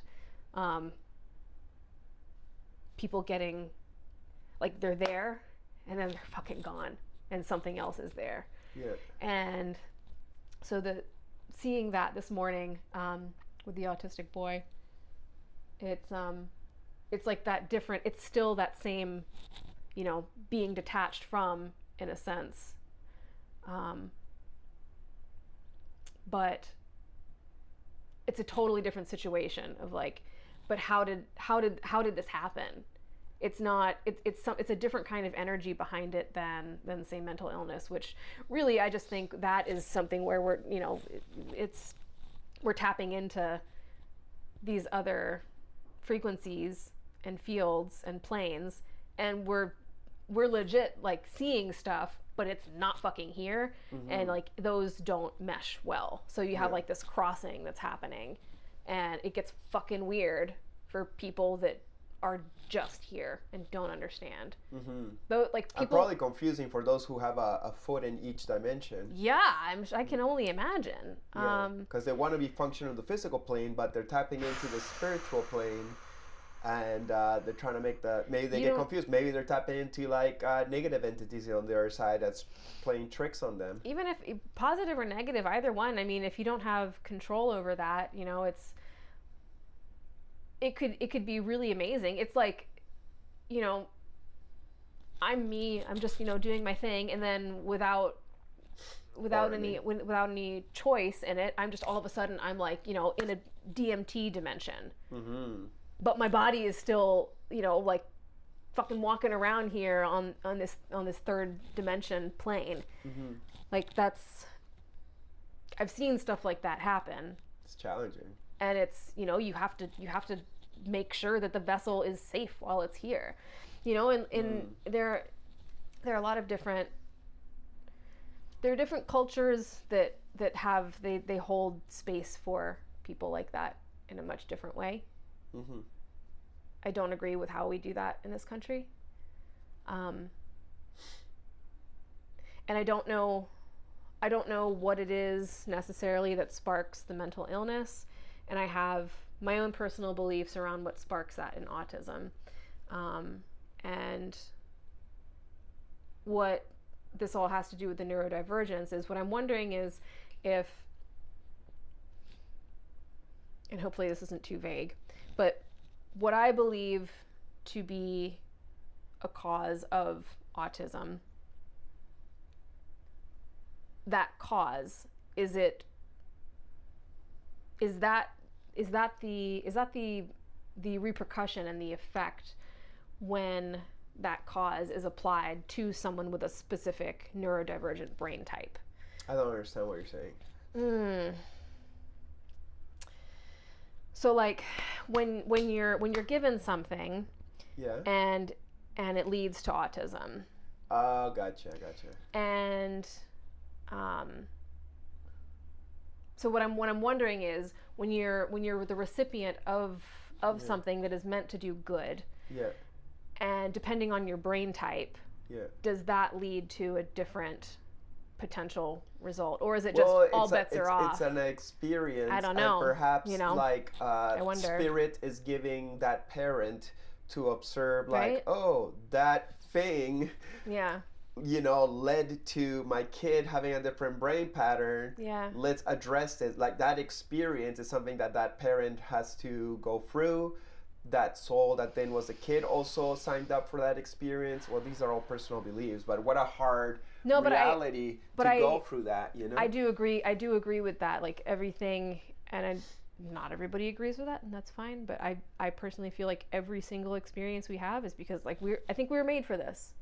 Everything that we have, every fucked up shitty thing that's happened to me in my life has happened to me because it made me grow. And I wouldn't be sitting right here where I am today continuing to expand if those fucked up things hadn't happened to me.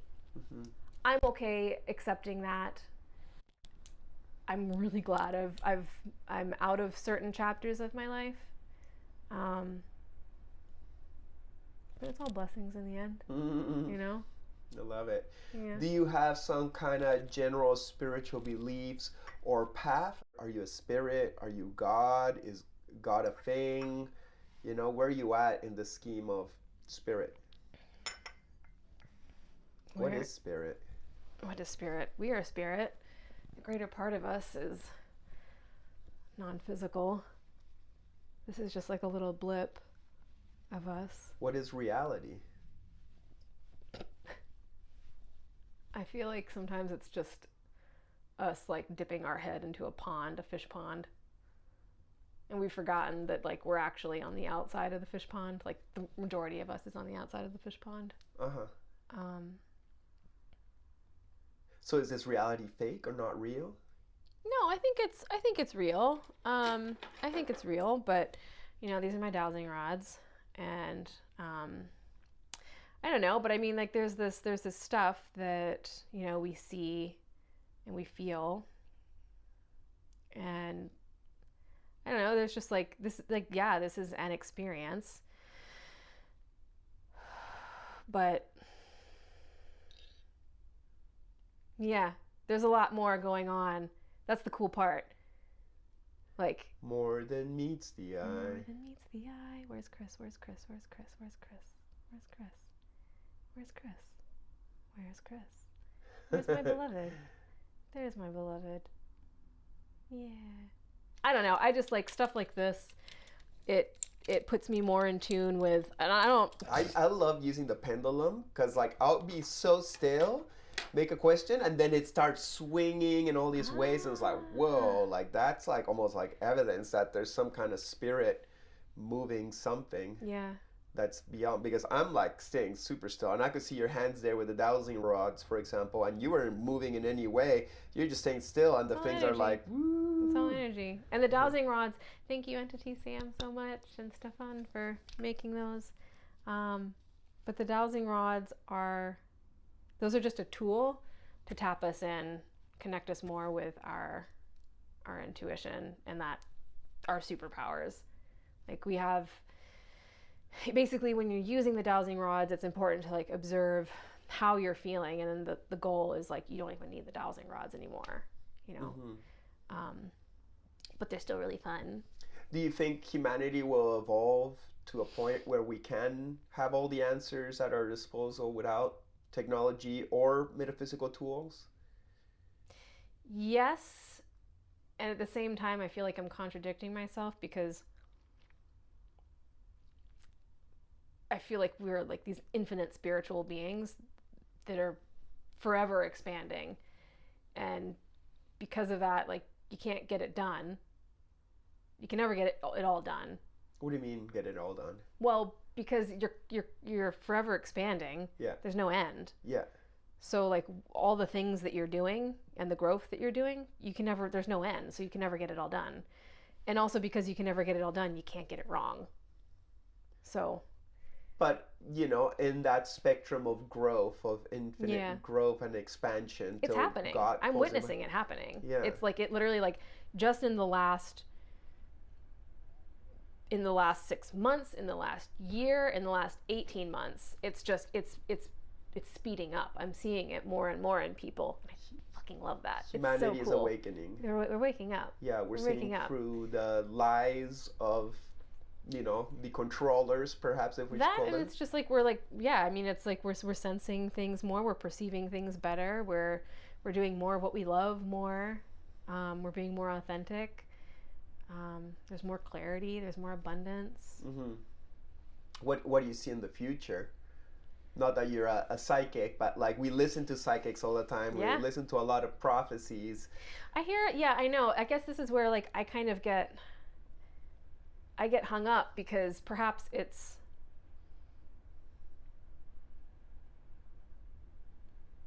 I just believe so strongly in the future that I want to see. That's all I see. And it's beautiful. It's really beautiful. It's interconnected, it's balanced, it's abundant. people are nourished, the planet is nourished, things work with just so much grace and flow. And then I look around in my day to day, and I still see those things, but it's just more. It's more of like more on a collective global scale where that's happening. So you're optimistic about the future? Yeah, and if it's not in this particular dimension that happens, that's okay. Like what I see, that's happening in some other dimension, and that's cool. Perhaps it's just it's an alternate version of me, and like that version of me is getting to experience that. Yeah. So we'll go back home either way at some point. Yeah. It's still really, I'm still grateful for every experience I have here. Like today was just, man, it was just like one beautiful alignment after one beautiful alignment, and like synchronicity after synchronicity. I was listening to Carpenter, and he's talking about the planets and what they're doing, and I'm looking at this painting behind me, and I was just like, holy fuck, everything he's saying is like right there. Like I painted that shit. I can't tell you how many times that happens. And then when other people are just like, oh, it's like how you painted this right there, and I'm like, I don't even realize I did that, but I did it. Like it came through for someone, and then how cool that like I met up with that person at just the right time for them to find that reflection, to make the observation, translate it, run their air across like this little larynx box in here, and like send out these words, this language that then I translate and receive in this beautiful message. I don't know, it's always like the little things. There's a lot of stuff that people take for granted, and I just think it's like so cool. I have a lot of appreciation for those little things. They're really magnificent. Beautiful. It's a great journey. Yeah. So let's talk about a little bit of the future, because I believe it was Hannah who was asking, like, what is your future goals as an artist, bucket list, 5-year, direction for yourself? Do you have one, or are you just kind of like playing it day by day, and whatever it takes you, it takes you? Do you want to like achieve something in your artistic career, or you just want to do art? Where are you at? The 5-year plan thing has just never, I don't know. I have like it's kind of like timeless when I think about it, but it's like, oh, this would be fun, and oh, that would be fun. And then I just enjoy the things along the way to that, and inevitably like there's more stuff that sprouts. But I feel very contained and like rushed, and I feel anxiety when I think about putting like a time limit on something. I don't like that. I like having a lot of space. Is there a goal with your art career, or just doing the art? I just want to keep creating. I want to keep creating. I want to make better art. I want to keep healing through my art. If it brings healing to other people, I would love for it to get to those people. Yeah. I want it to get to all the people it needs to get to. Yeah. I've been having fun, like having started my own brand. It's still like in its infantile stage, but tell me about it. It's fun. It's called Abundant Satisfactions, and what products do you have? I mean, I'm kind of a copycat with you. I've got t-shirts. I've got cute little crop tops. I've got crop tanks. I'm going to do blankets. I'm starting to do something that is a little different from you. I've got robes and kimonos. Dude, you do your own thing. Like everybody does t-shirts. It's not my thing. No, like, I know. You just got your own. I know. Yeah, and prints, of course. But yeah, that's been a whole other thing, having to artists have to do it all. Literally. It's like, okay, I'm an artist, but also I have to be like brand manager. I have to be my business manager. I have to be my accountant. I have to do my marketing. I have to do all the freaking things. I have to do my design. I have to do my web layouts. I have to do my product, all the stuff. And I do that stuff for you too. So, we just recently, I recently hired my friend Tiki to help me with some of my web shop stuff, which it was amazing, and felt really good to get to a point where I was like, I'm going to invest some of my money into having someone help me. It's the first time I've ever done that. Shout out to Galactic Gal. Yeah. Tiki, part of my Galactic Gang crew that you're part of also. Yeah. She lives in Tampa and is willing to help us, which is always great. I always appreciate assistance and yeah. And we try our best to do a proper exchange where everybody benefits. We're not just like using people for our goals. Like we like to give them proper rewards too, and people are usually happy. Yeah. And if they're not, they can stop. Right. Let's see. Did I answer that question? 5-year plan? Yeah. Well, you said like you're just taking it day by day, and as long as you're making your art, you're happy. I do. I mean, like there's still things like I've been for the last couple of months I've been focusing on revamping my web shop, and so that's been something that's, and then I don't know, I feel like I work like a year out basically, and that's if I had to compute it into time, but I don't know. Yeah, I guess I'm just always staying in touch with checking in with what my heart is telling me and where it's calling me, and that's the most important thing, is that I'm following that. I learned that a long time ago. Do you feel you can do your own art career and brand and artistic path while you're intertwined in mine? That is such a big beast that takes a lot of time and energy and attention. Right. It's interesting. Because but before, it's like it's what am I trying to say here? Before, I was having to generate a lot of, it ties into what I was saying earlier about like the podcast, and like you have this passion, and just being around you and like your drive and your flow, it's helped kick me in gear and stay in that rhythm. So now, like if I had all that and like we weren't together, like I'm sure I would probably be doing more, but I don't know. I like switching things up a lot, so I don't mind. Like I don't want to get it all done immediately. Like I'm enjoying this journey. But you like going on trips with me, right? Mostly. Yeah. Mostly. Like, I mean, I also I really love the home we've created, so I really enjoy being here too. Yeah. Is there any trip that comes to mind that you've enjoyed? Peru was awesome. That was really good. Even though it was very quick. Hopefully I'll take you for longer periods of time. See, that's the thing, is like I'm like really satisfied with 2 weeks. It like kind of gives me anxiety thinking about being gone for more than that. Well, I think like a month is minimum to like go out and explore properly. I know, that gives me a good dive into I'm going to be honest with you, Chris Dyer, that gives me anxiety thinking about that. It really does. Why? Because you leave your cat behind? I leave my cat behind. I leave all of the things I do at home behind. Like that's the thing, is like I like doing this for that amount of time, and I like switching it up. So the podcast works because it's like every 10 days I go into podcast mode.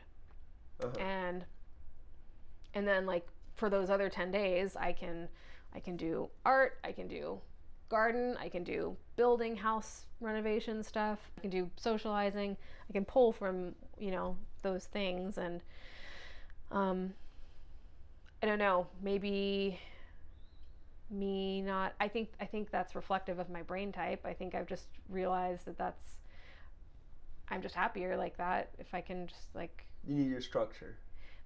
It's not even structure really, because sometimes I wish I didn't have to do the podcast every 10 days. Sometimes like I'm enjoying like the flow. I just like having a myriad of things that I love, and then depending on what I feel like doing, that's what I'm going to do. If I have to do something that I don't want to do, even if it's something that I like doing, but at the time I don't feel like doing it, it's not my favorite thing. Yeah. I'm going to do it. So thank you, and I hope the viewers here appreciate that they get a new episode every 2 weeks.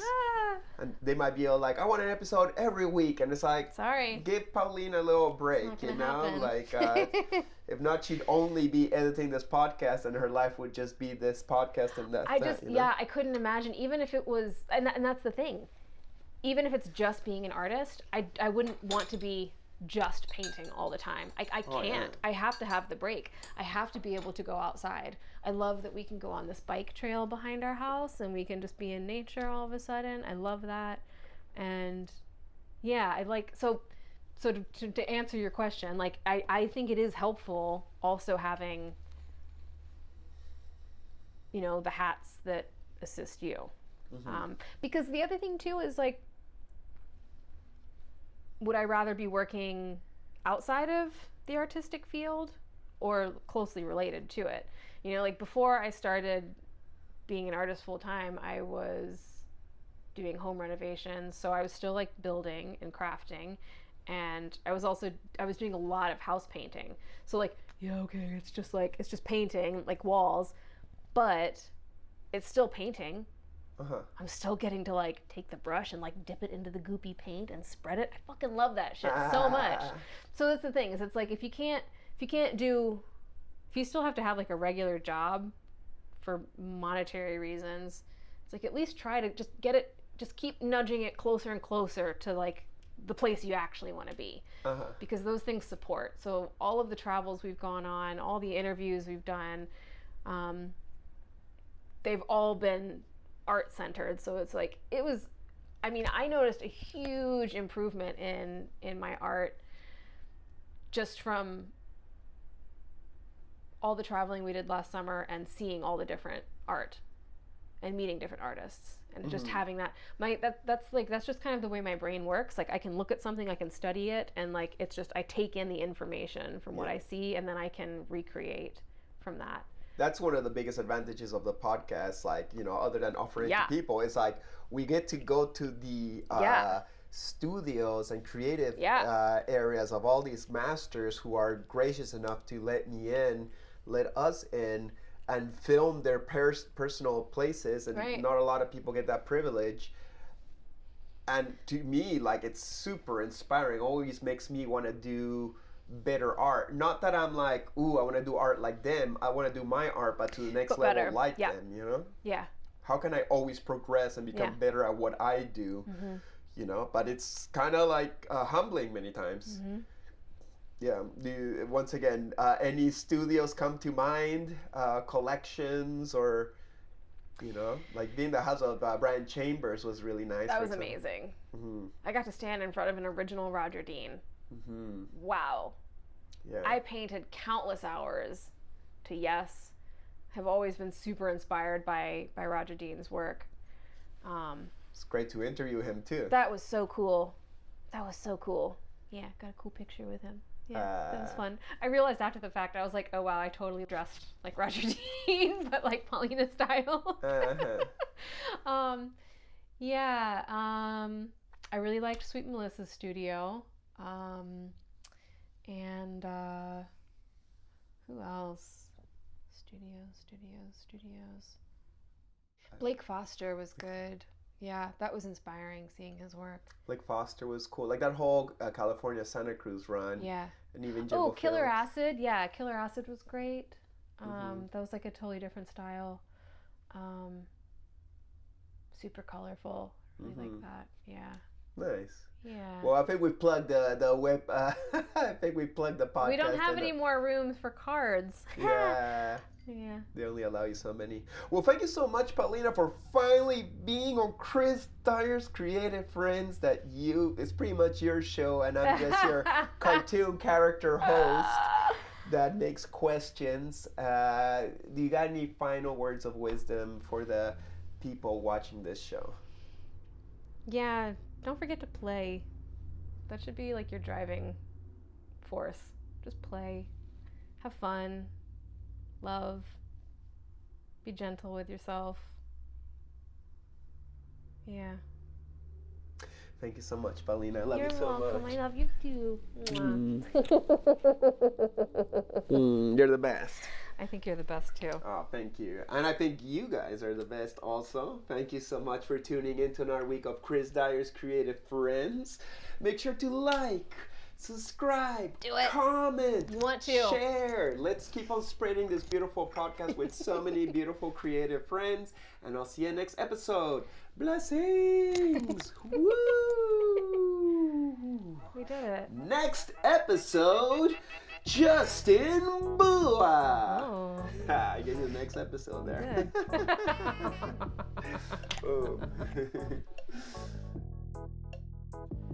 You have to be good at everything. That's my opinion about being an artist. Am I as good as Zorn or Soroya or Sargent at figure painting? Fuck no, and I never will be, but I'm okay with that because I'm good enough to where I can get my message out there into the world. Is there a necessity to compare yourself though? Yes. Why? Because everything is comparison. When you walk into a room, you think, who can I beat up? No, I'm kidding. No, not all the time, no, but I think that there is a natural competitive nature, and I like to do it to fuel myself, and oftentimes, I would say most of the competition, Chris, is between me, myself, and I. So please make sure to subscribe, like, comment, and share. Big thanks, and see you next episode. Peace.